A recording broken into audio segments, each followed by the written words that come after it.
Welcome to You Make the Difference. I'm Wanda Walker, and today I have as my guest Judy Matthews.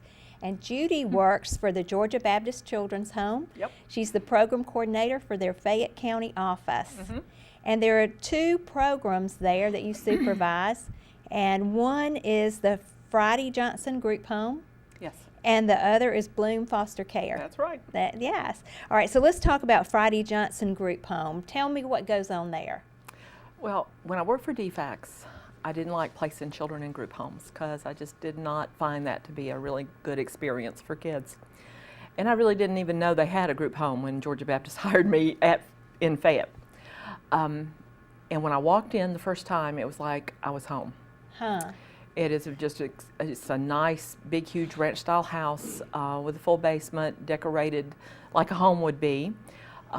2 children per room. They share a bathroom, beautifully decorated, and has 4 full-time direct care staff, 3 night staff who watch children all through the night.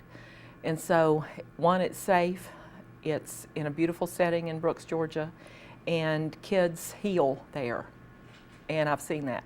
I've seen them have great outcomes, and I've seen them come to a place of just real restoration. So, Yes.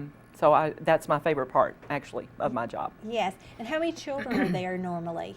We can have up to 10. We've had 8 for a while now.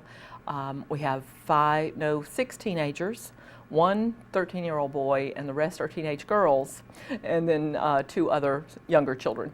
Yes. Okay, so what is a typical day there? Starts early. By 6 o'clock, they're up, making up their bed, getting ready for school, probably get on the bus before 7, and they go attend public schools. And then the staff sometimes has to take children to a doctor's appointment or something like that in the mornings. They're in school all day, and then the middle schoolers don't get home until about 4. The high schoolers don't get home till 5. They have tutoring. They have each child has to have a therapist, whether they need one or not. Yes. So, and there are behavior specialists that come in. There are CASA workers, court-appointed special advocates.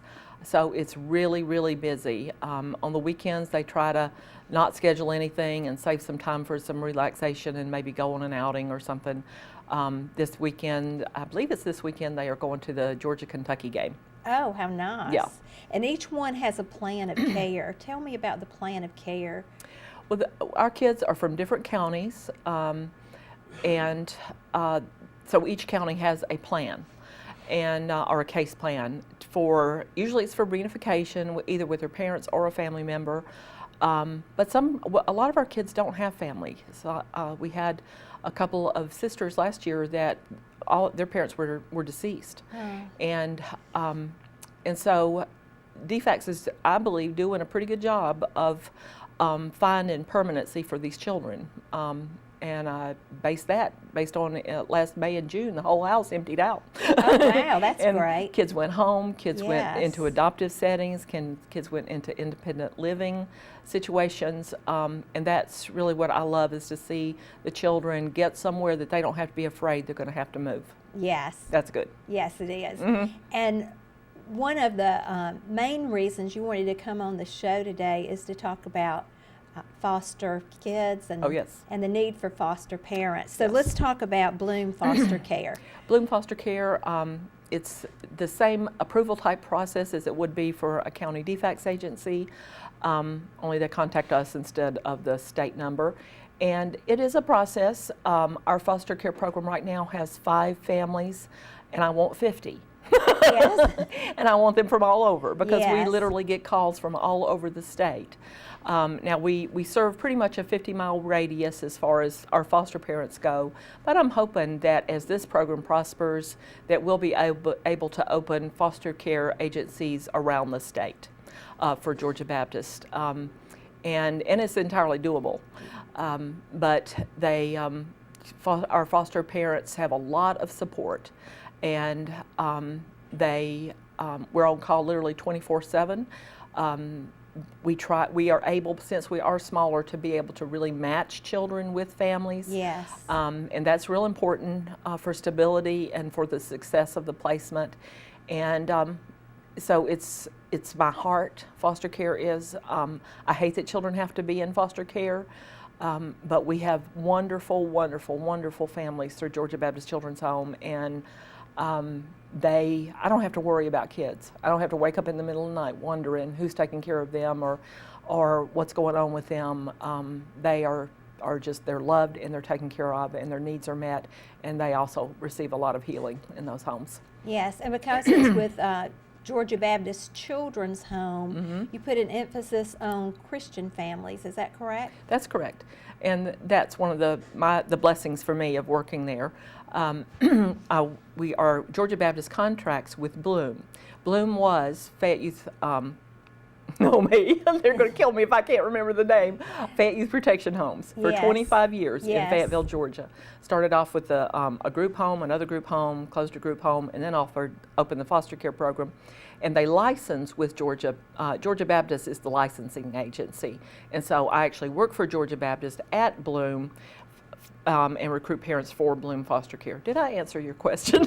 Yes, you did. Okay. And so, so like DFACS might call you to see if you have foster parents available. Is that right? That's where all our kids come from. Oh, they do. Okay. And so, how many calls do you get a month?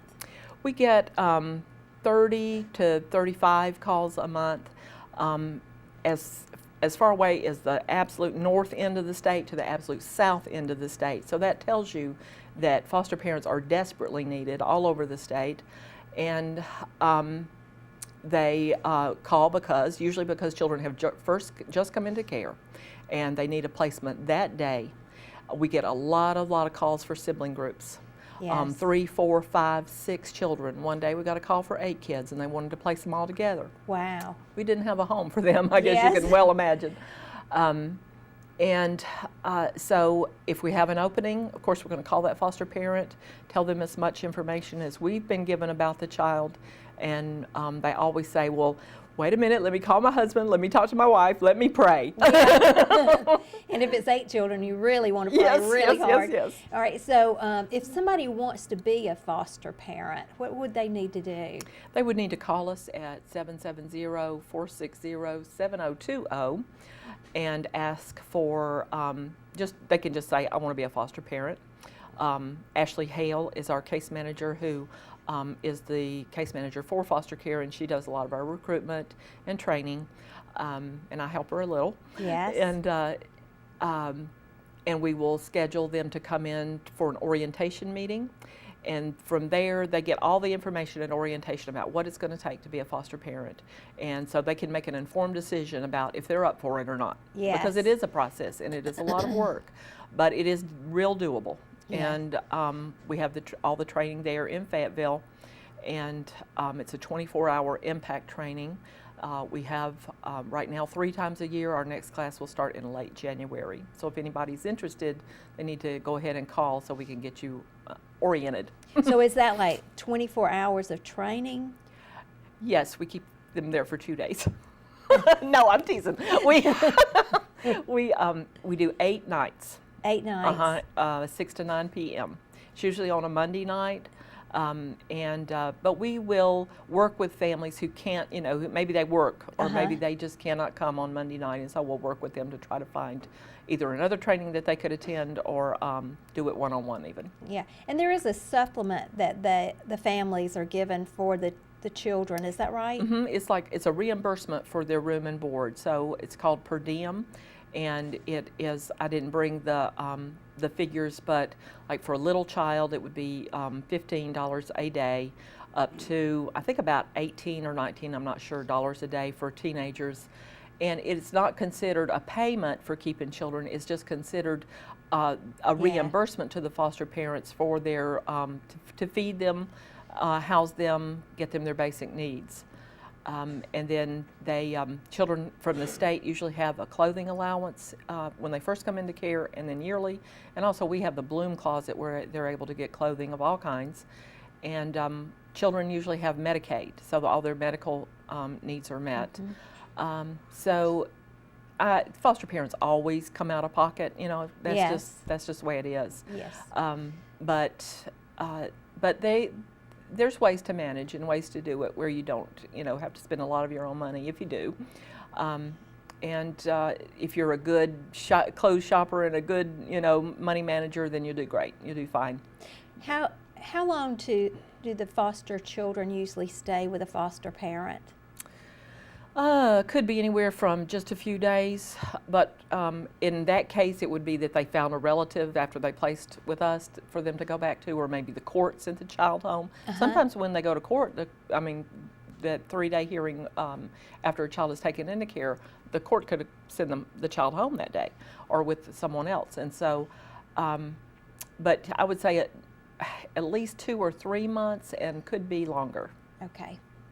All right. And I looked on the website to get some information about foster children, and I saw that there are 7,700 children in Georgia who are in foster care. That's about right. That's a lot of children.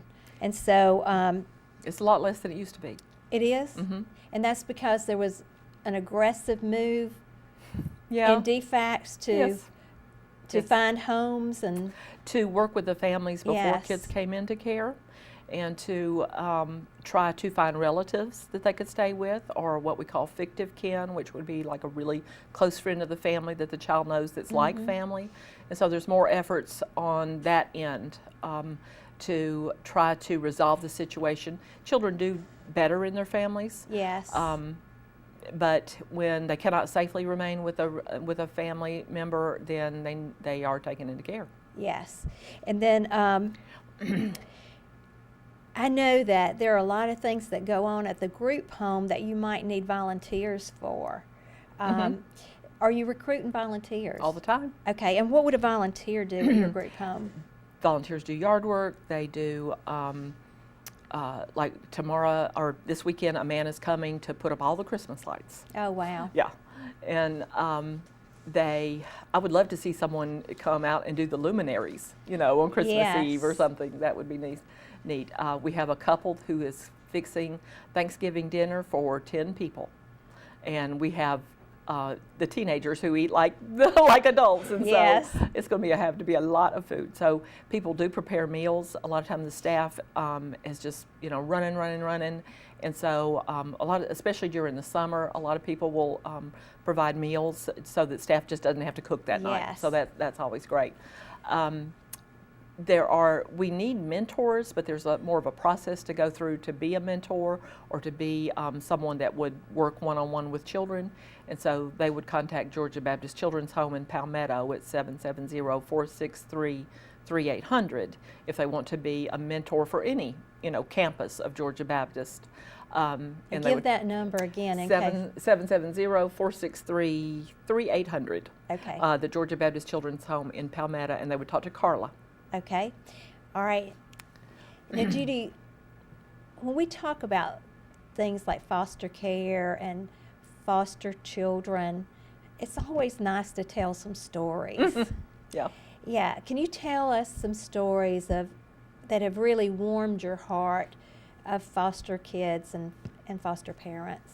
Well, as I said, the good outcomes that we're seeing at the Friday Johnson home. We have one little boy that's in a foster home right now. I think he's 4. He came in not able to talk, and he's been in care now with us about probably 4 or 5 months. He couldn't talk, or not in sentences, or not where anybody could understand him. He was extremely hyperactive, very disruptive, very disrespectful, and the foster family has worked really, really hard with this child. And he even started accusing the foster family of doing things to, like hurting him or something when they wouldn't even be there. Oh, you did this then. Well, you were at school then, so how could I have done that? He was trying to disrupt his foster home, but they stuck with him, and they got help, and we met, of course, with all his case managers and DFACS supervisors to have a more better plan for him as far as the help that he needs. And he's still there, and he is thriving, and you can understand him. He is wild about his foster family. Oh. I'll just say the foster parent's name is Charles. He calls him Mr. Charles. And he is just, he has gotten to do things. They they take the children on vacation. They take the children to the cabin at their in their lake house. Yes. They've just done so much for this child. Another foster parent got a child as a newborn. Actually, I worked for Make the Diff during that time, and so I was aware of the situation. And the way it worked out, the mother finally said, "You know what? You're the only family he knows. I want you to raise him." Yes. And so that they didn't expect that. They didn't expect to be able to adopt, but they did. And he's thriving and doing so wonderfully. And he was what they call he was born with drugs in his system, but he does not show any ill effects. He's doing great. A child that two brothers that we had, who's they had a lot of parents, Yes. a lot of parent background, step parents, legal parents, birth parents, all kinds of parents, and just nothing was working for those boys, and they were the most well-mannered children I've ever met in my life in foster care. Yeah. And they were great, and some relatives that were not even blood related to them came forward, went through this huge long process, and took those boys into their home, and it was happily ever after. Yes. And they plan to adopt them, and so that was a good outcome. The two girls that I told you that both their parents were dead, it was actually a defects worker who got permission from the state to adopt them. Oh, wow. And they're doing so very well. Yes. So, when children come in, you can imagine leaving your home, possibly like picked up after school. You don't even have anything except your books. Yes. And going into a completely strange home with complete strangers. Yes. I mean, how would you like it, Wanda, if someone knocked on your door tonight, said, "You're coming with me, you're not safe here," and put you in a person's home that you didn't know, you didn't have anything familiar around you, you didn't have, your dog is gone, your friends are gone, your relatives are, you don't know why you can't see them, and said, "Here, we're going to take care of you, honey. I hope you're happy." No. No. And even in a dysfunctional home, you have such attachment to Yes. your parents Yes. and those kinds of things, and that would be terrible to be ripped. Yes, and that's exactly what it is. Yeah. And yes, it's for their safety, and yes, when it happens, there's usually no other recourse. But so we need people who are able to understand and empathize with a child where they are. We're not looking for perfect parents. Yes. We're looking for people who maybe have suffered some loss in their life and know what it is to have a family that's not perfect, and so that they can Relate. feel with this child and Yeah. relate with this child and comfort this child. You can comfort with the comfort you've been comforted with. That's right. So that's what we need. That's right. Someone who's able to comfort. Yeah. And Judy, your whole background has been involved with taking care of children. I guess so. I didn't plan it that way. Yeah, in one way or another. You started out with a pregnancy care center. In LaGrange. Yeah. Were you the first director? No, Ashley Russell was. Okay, And, Russell. Yes, and she was wonderful. She taught me so much. So you were the second? Yes, Yeah. I was a volunteer. I started when the center opened in 1987.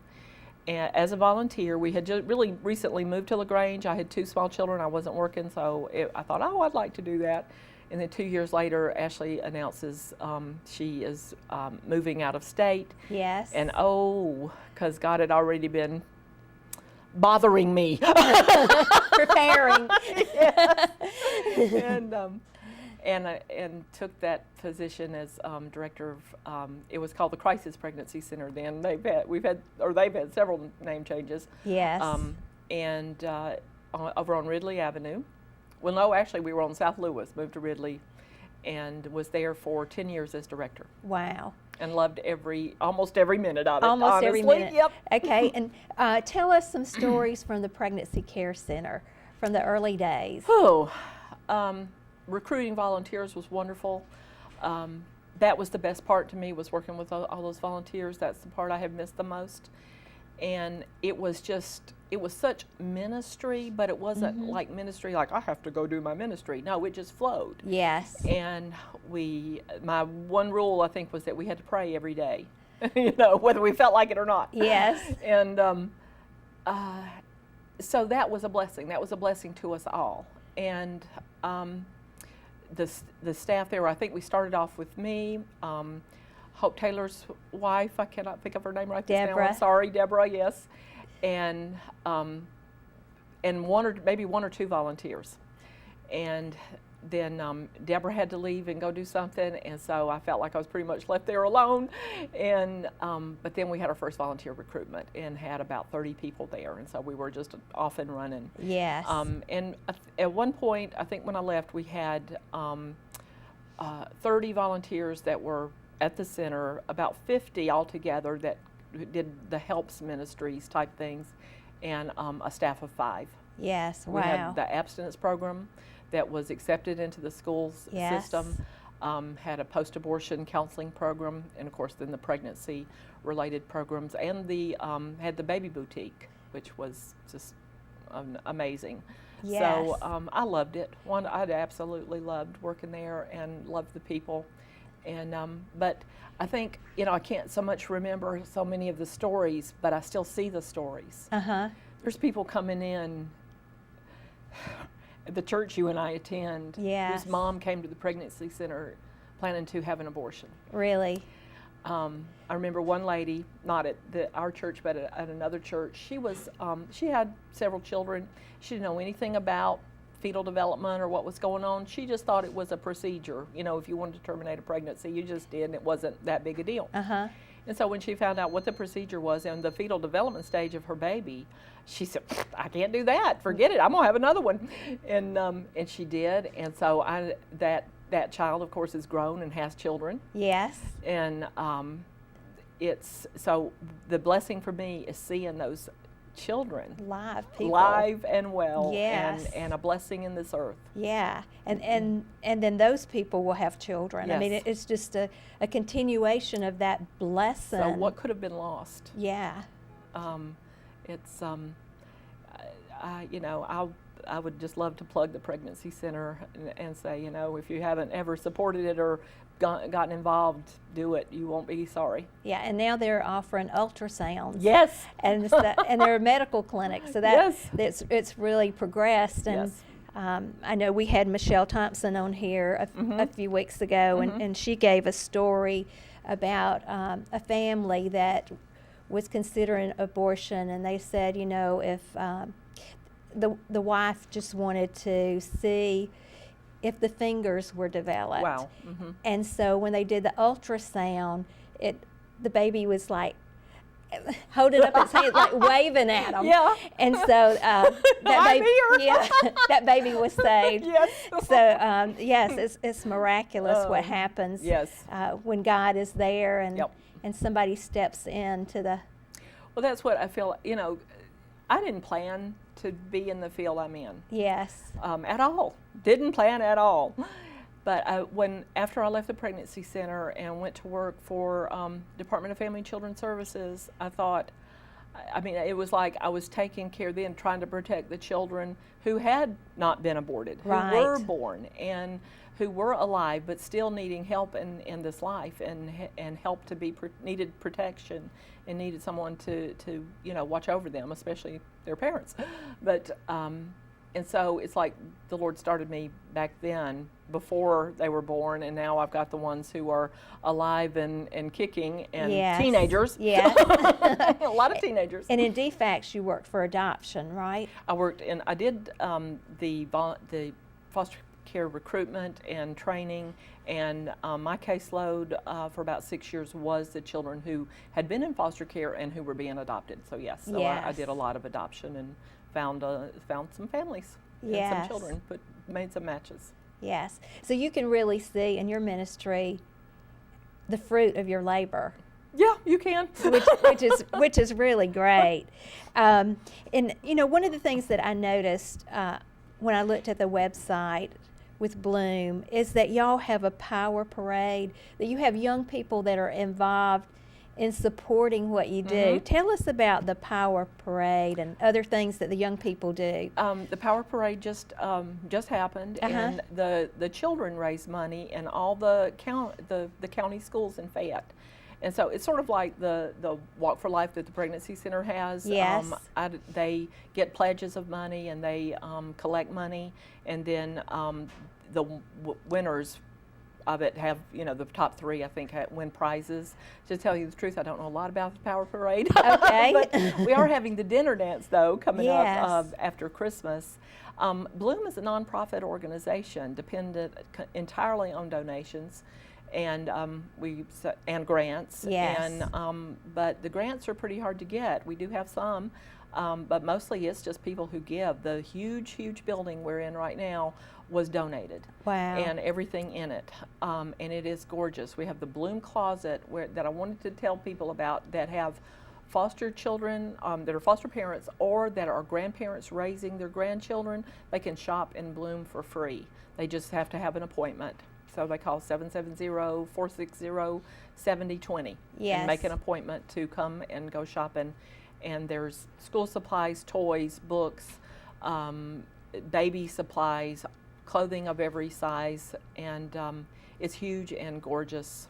And is that for any foster care parent? Any foster parent in Georgia. Okay, so if they're with DFACS or with the... It doesn't matter. It doesn't matter. Oh, that's wonderful. Yeah. And okay, so right now we just have a few minutes. I want you to make your last plug for foster parents to come forth. I think that I'm probably talking to somebody who's been thinking about it for a while, and you you just know, and people usually do think about it for a couple of years before they come forward, and you know that God has something for you to do. So I just encourage you to call and talk to us. 770-460-6652 is my number, and you can just say, I want to be a foster parent, and we will get you where you need to go. And it's going to be a journey, and you're going to love it. Okay. Well, Judy, thank you for coming Thank you. today, and I hope you get a lot more than one foster parent from this program. And I'd just like to thank everybody for watching you make the difference. And I just want to assure you that you really do. Thank you for watching, and we'll see you next week.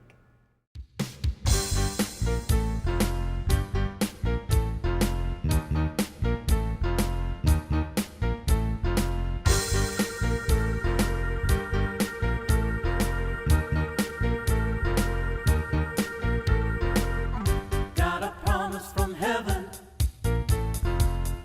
It's a year of replevin. Got a promise from heaven. It's all coming